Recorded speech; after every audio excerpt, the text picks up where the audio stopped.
Mga kababayan, kung ano yung hinanda natin ngayon, Ma'am Susana Gander. Mga kababayan, putok ngayon sa social media. Lalong-lalo na po dito kay Attorney Jesus Palsis. Mga kababayan, na di umano ay meron daw pong niluluto, mga kababayan, na kaso, criminal charges at syempre administrative laban kay Bato de la Rosa. Okay, mga kababayan, ano ang mangyayari dyan kapag syempre meron ng kaso si Bato? Pero bago natin pag-usapan kung ano yung kaso na yan, mga kababayan, pag-usapan muna natin ano bang nangyari? Bakit kakasuhan? Bakit may niluluto si Bato? I mean, may niluluto laban kay Bato. Nilulutong Bato. Parang ang pangit doon pakinggan ha. Nilulutong Bato. Parang ano yun, adik? Hindi, may niluluto laban kay Bato, mga kababayan. Ito po yung post ni Attorney Jesus Palsis hinggil sa bagay na yan, mga ka-GPnatics. At syempre magtatanong kayo sa akin, meron bang info tayo hinggil sa bagay na yan? Ito po yun, mga ka-GP. Ayan, sabi dito, may naaamoy ako na kasong niluluto laban kay Senator Bato de la Rosa. Both admin and criminal charges kung saan mapipilitan siya magpakita pag sinabi na siya to attend and file his counter affidavit. Hindi pwedeng sahod ang batogan. Hindi pwedeng may sahod daw ang batogan, mga kababayan. Okay, anuhin natin to. Pag-usapan natin kung ano yung problema na yan ni Bato ngayon, mga ka-GPnatics. Kasi ganito, hindi ko alam kung ito, kung sakto po yung aking tawag dito, mga kababayan, kasi dumating na lang sa aking isipan, nagkaroon ako bigla ng idea. I mean, again, mga kababayan ito ay hindi certain. Okay, hindi certain itong sasabihin ko sa inyo kung ano yung relasyon nito sa post ni Attorney Jesus Palsis, mga kababayan. Kaya lang ganito natatandaan nyo nung nakaraan, etong si Pebbles Talakera, mayroon siyang pinost. Sabi niya ganon, ang administrasyon na to, ang NBI, nagpunta na doon sa Bataan. Tama, mga kababayan? Ngayon, mga ilang araw na nakita natin, etong si Attorney Melvin Matibag, mga kababayan, ay lumabas na. At mayroon ngang sinasabi hinggil sa ugnayan, mga kababayan, nitong si Bato, tawag dito si Harry Roque at ni Ramil Madriaga. Anong punto? Bakit na binabanggit ko yon? Kasi itong si Pebbles Talakera, noon meron din siyang binabanggit, mga kababayan, sa kanyang post. Actually, paulit-ulit Diba? Paulit-ulit. Sabi niya ganon, gusto nyo bang malaman kung sino ang nagpapatay kay Percy Lapid? Narinig nyo ba yon? Nakita niyo ba yung post na yon ni Pebbles Talakera? Diba yun ang tanong, mga kababayan? Sino ang nagpapatay kay Percy Lapid? Para malaman nyo, sabing ganito, mga kababayan, hanapin nyo si Bato at tanungin nyo. Diba, mga ka-GPnatics? Ngayon, inuugnay ko yung post na to ni Jesus Palsis. Kasi kung administrative lang, mga kababayan, mababa lang yan. 'Di ba? May ano lang yan kumbaga, disiplina lang yan Pero mga kababayan, may criminal charges na nakalagay dito. Sa palagay ko, kasi sabi ni Melvin Matibag nung nakaraan, meron binabanggit si Pebbles Talakera na kung pinag-uusapan yung tungkol sa pangaagaw ng mga lupa sa Bataan. Narinig niya yan, sabi niya gano'n, sa mga vloggers. Kaya nagkaroon kami ng assessment, ito ay aming inimbestigahan. And I do believe, mga kababayan, hindi lang natatapos doon ang kanilang pag-iimbestiga. Dahil vlogger din, at same vlogger, yung nagsabi po na, mga kababayan, gusto nyo bang malaman kung sino ang nagpagurgor kay Percy Lapid? Hanapin nyo si Bato at tanungin nyo. Mga kababayan, yun ang pagkakabanggit ni Pebbles Talakera. So ngayon, JB, anong kinalaman yan? Sabi ko nga, hindi ako certain. 'Di ba? Hindi ako certain. Hindi ako sigurado dyan. Pero, mga kababayan, kinokonek ko lang yung nexus. Okay, kinokonek ko lang kung ano yung mga pangyayari nung nakaraan sa pag-iimbestiga nila ng NBI Director Melvin Matibag na pinapakinggan din niya pala yung mga sinasabi ng mga vloggers.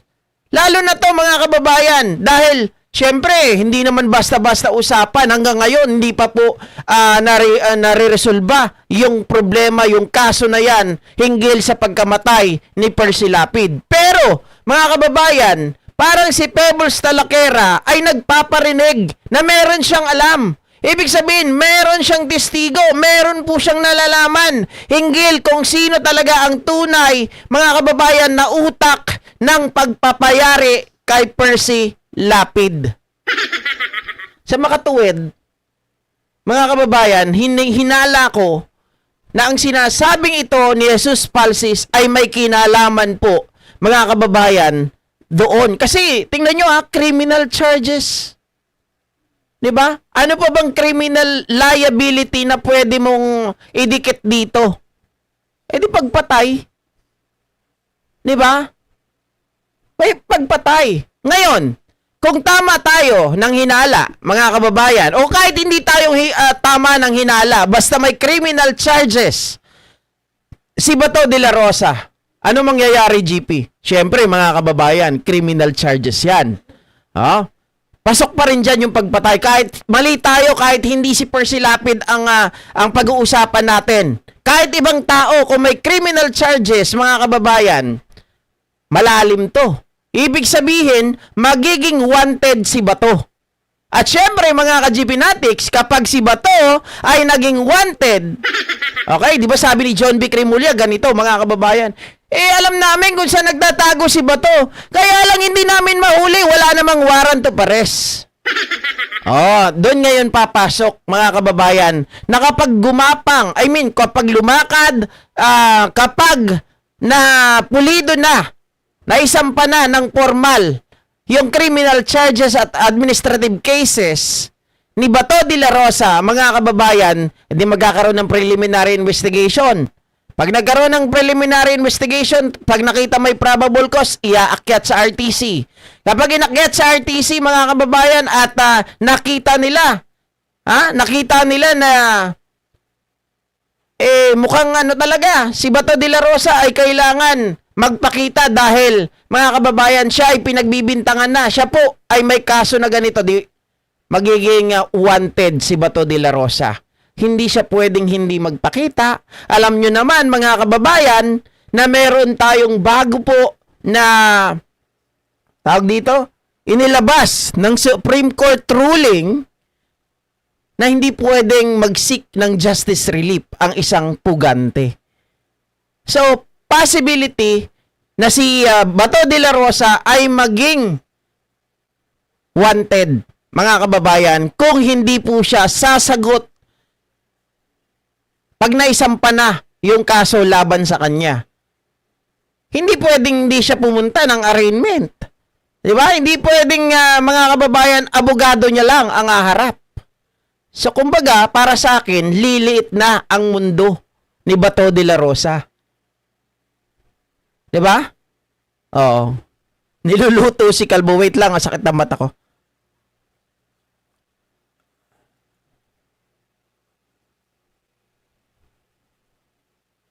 Wait lang guys sobrang kate. Di ba? Mama Ayla, go hit. Go hit. Good afternoon from UK. Sabi ni Ma'am Shirley Lopez. Sabi ni Ma'am Annalyn Ando, game over. Hidden na si Bato. Anong hidden? Wala ka na i-vlog, sabi ni Sarah Mau. Bakit naman wala? Ang daming mga balita Ito simpleng balita to. Again, mga kababayan, kung etong si Sarah Mau pumasok dito isang DDS na walang jutak. Di ba sinabi ko naman kanina, I'm not certain kung tama po yung hinala natin, mga kababayan, na ito ay connected doon sa sinasabi ni Pebbles Talakera. Binigyan ko naman kayo ng di ba, ng sitwasyon. Kung ito ba ay may kinalaman doon, at sinabi ko rin po kung walang kinalaman, same things. 'Di ba? Same thing, mga kababayan. Bakit? Criminal charges to eh. Alam natin kung paano umiikot ang batas. Alam natin kung paano, mga kababayan, 'di ba? Kung paano po ang batas natin ay pinoproseso dito sa Pilipinas. At alam natin, pag criminal charges, mga kababayan, kapag ikaw ay inakusahan, 'di ba, kailangan mong sumagot. O, kapag hindi ka naman sumagot, paano 'yon? Oh. Kailangan mo kasi mag-counter affidavit eh. Pag hindi ka nag-counter affidavit, mga kababayan, parang sinasabi mo na, wini-waive mo yung karapatan mo, na sumagot sa mga aligasyon laban sa'yo. Parang ito ay pag-amin, mga kababayan, na ginawa mo talaga na tama at may katotohanan ang mga ginibintang sa'yo. Remember, mga ka-GPnatics, merong isang jurisprudence, okay? Isang precedent, na kung saan po, hindi ko alam kung saan yun na, hindi ko matandaan kung saan ko nakuha, kung sino ang nagsabi, pero natatandaan ko yung kwento. Merong isa, mga kababayan, na kinasuhan siya. Dahil alam niya na wala siyang kasalanan, mga kababayan, binaliwala niya yung sabpina. Binaliwala niya yung sabpina. Hindi po siya sumagot. Nung hindi siya sumagot, mga kababayan, ang nangyari, alam ko na, kay Enzo Recto. Tapos ngayon, mga ka-GPnatics, gumulong ngayon yung kaso. Nagkaroon ng resolution yung judge na may hawak. Dahil nga hindi sinagot nung inaakusahan, mga kababayan, ngayon, ano nangyari? Nagkaroon ng warrant of arrest. Hinuli ngayon yung tao. Naging wanted siya. Hinuli yung tao. Dahil wanted, maraming nagturo, mga kababayan. O, anong nangyari? Nung hinuli, edi kamutak-mutak mo. Siyempre, sobrang abala nun, makukulong ka pa dahil lang sa pag-aakala mo, mga kababayan, na ang hindi pagsagot, di ba? Ang hindi pagsagot ay nagpapakita na ikaw ay walang kasalanan. No need na sagutin yan kasi wala naman akong kasalanan. Hindi ganoon. Di ba? Ang sabi nga dyan, mga kababayan, kailangan mong i-deny. Okay? Pero kailangan mong sumagot. You need to put into writing. Kailangan mong sagutin ito, mga kababayan, at itanggi mo. Hindi pwedeng tatablahin mo. Hindi pwedeng didinay mo, pero ikaw lang ang nakakaalam ng pagdidinay mo. Kapag ganun ang nangyari, mga ka-GPnatics, tatakbo pa rin yun. Re-solusyonan yun ng may hawak na judge. At pag nagkataon, ikaw ang kawawa. Ikaw na sabi mo walang kasalanan, pero hindi ka sumagot, mga kababayan, kasalanan mo yun. Sabi nga nila, di ba? Sabi ng batas, mga kababayan, hindi po pwede nating maging dahilan, no? Hindi natin pwedeng sabihin ay hindi ko kasi alam ang batas eh. Sabi nila, mga kababayan, ignorance of the law excuses no one. So hindi mo pwedeng idahilan, hindi ko kasi alam eh. Na dapat pala sumagot ako, di ba? Na dapat pala nag-counter affidavit ako. Alam niyo, pag-usapang batas, dapat magtanong tayo kaagad. Dapat maging cautious tayo. Dapat maging maging maingat tayo pagdating sa ganyan. 'Di ba? Sabi ni Sarah Mau, ang vlog mo parang vlog ng mga DDS. Okay, sabi mo yan eh. Vlog ng DDS. Parang malayo naman. Dahil ako, mga kababayan, ay may sinasabi ako, 'di ba, may direksyon. Sa DDS wala walang laman. Alam mo ba to, huwag mong kunin sweldo mo pera ng bayan, bahiya ka naman. Oh, mga kababayan, you mean hindi ka pala DDS, Sarah Mau? Hindi, kunwari lang yan, hindi DDS yan, pero DDS talaga yan. Papaniwala kayo dyan na hindi DDS yan. Di ba papasok dito, manguurat lang? Puro ka conclusion, ano kasi Toby? Well, mga kababayan, this is my opinion. Di ba? This is my opinion. And I'm, mga kababayan, ito ay karapatan ko. Di ba? May right ako to say so. kaya mga kababayan, edi sana kung ikaw gusto mo, edi pwede ka namang umalis dito o kaya naman mga kababayan, mag-vlog ka rin kung gusto mo. Diba? We are entitled to our own opinion. Oh. May demokrasya tayo. Diba? May freedom of speech tayo. Oh, kung tingin nyo mga kababayan, katarantaduhan yung mga pinagsasabi ko, then bahala kayo. Wala namang problema sa akin yun. Ang sinasabi ko dito mga kababayan, binibigyan ko po ng interpretasyon yung sinasabi o yung post dito ni Jesus Palsis. Kasi mga ka-GP Natics, tingnan nyo masyadong hindi binigay yung detalye. So therefore, ano ang magagawa ng isang vlogger? Di ba? Kaya nga kami nagbablog, mga kababayan, dahil ang tinitingnan dito, ang pinakikinggan dito, yung conclusion namin. Di ba? Yung opinion namin, kung ano ba ang masasabi namin dyan sa mga post na yan. Oh. And that's my point. Di ba? Yan yung sinasabi ko, maaring ito ay may kinalaman doon sa sinasabi nitong si Pebbles Talakera. Hindi ko po sinabi na 100% sure ako tungkol ito kay Percy Lapid na si Bato ang nagpapatay ayon kay Pebbles Talakera. Wala po akong sinabing ganoon.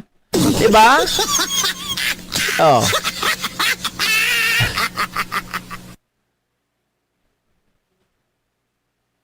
Sabi ni Ma'am Irene, ang kakapal talaga ng apog nila, Sara, Bato, Bongo, mga DDS Black. Oh. Nasaan na yon?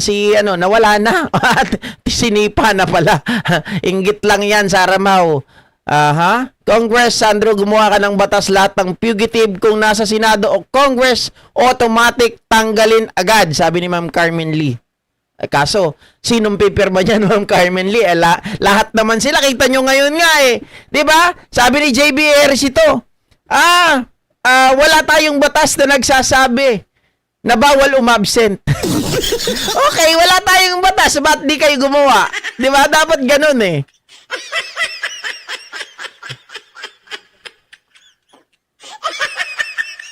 Ma'am Rowena Bausin, thank you.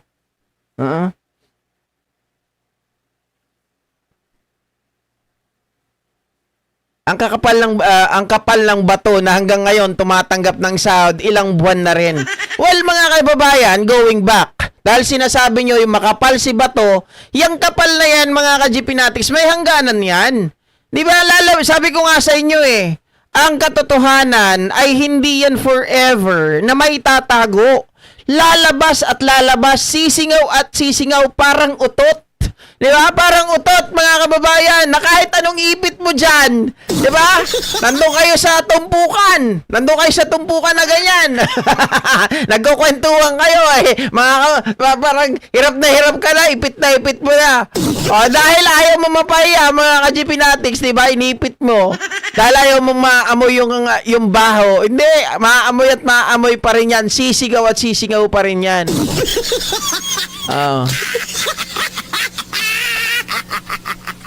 Ma'am Rebecca Caicedo, hello po.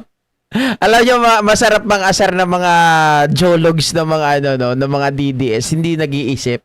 Aliwanag naman ng aking paliwanag. kasing liwanag ng bunbunan ni Marcoleta. Di ba, Ma'am Eva Punsalan? Oh. Bakit ba naiinis kayo? At least hindi ako nag-iimbento, mga kababayan. May direksyon yung sinasabi ko. Kaya nga sabi ko conclusion ko lang to. I'm not certain. 'Di ba? Ikino-connect ko lang doon sa sinabi nitong si Pebos Salakera kasi nakita natin ang NBI, mga kababayan. Nag-iimbestiga sila.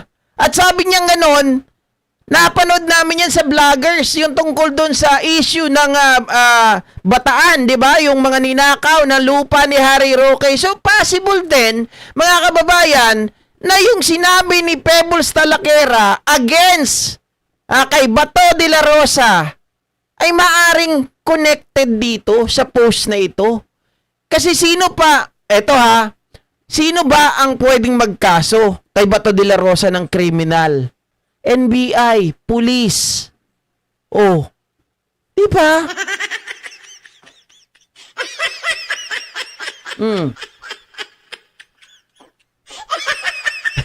Sabi ni Ma'am Irma, GP, inggit lang yan dahil kumikita ka sa pagbablog mo. Kung meron nga lang bayad ang comment, mayaman na rin siguro ang Korduroy. Aba, meron yan. May bayad yan, lalong-lalo na dun sa may mga mga kababayan. Yung tawag dito, yung pinapasahod, maging troll ka lang. Sabi ni Ma'am Ine, GP, ang pagiging present at absent sa Senado ay common sense na responsibility ng bawat senador. So GP, ang baho pala ang batorni kaya sumingaw kayo lalabas sa longga. We will wait for that, mga kababayan, di ba? Ma'am Evelyn Sanchez, Ma'am Evelyn De Leon. Lalabas at lalabas yan, mga ka-GP Natics. Kasi si Bato de la Rosa, papayag ba siya na maging wanted siya? Kapag nagkataon, wanted ang labas niya kasi kung hindi siya magpakita. Kung hindi siya mag-counter affidavit doon sa kasong ipapile laban sa kanya. Kaya nga sabi ko sa inyo, kung sinabi ni John Vic dati na walang warrant of arrest kaya hindi mahuli, alam nila kung nasa nagtatago si Bato de la Rosa kasi pinapasundan daw nila eh. 'Di ba? Ngayon mga kababayan, kapag ito lumabas, may warrant of arrest o kaya syempre hindi pa naman pupunta kaagad sa warrant of arrest. Kailangan muna padahlan siya ng 'di ba mga kababayan, kailangan pasagutin muna siya, mag-counter affidavit si Bato de la Rosa, pero pag hindi siya sumagot ng kanyang counter affidavit, gugulong pa rin 'yon. At maglalabas 'yon, re-resolutionan 'yon ng judge. O kapag nagkataon ng kasunod na 'yon, warrant of arrest. 'Di ba?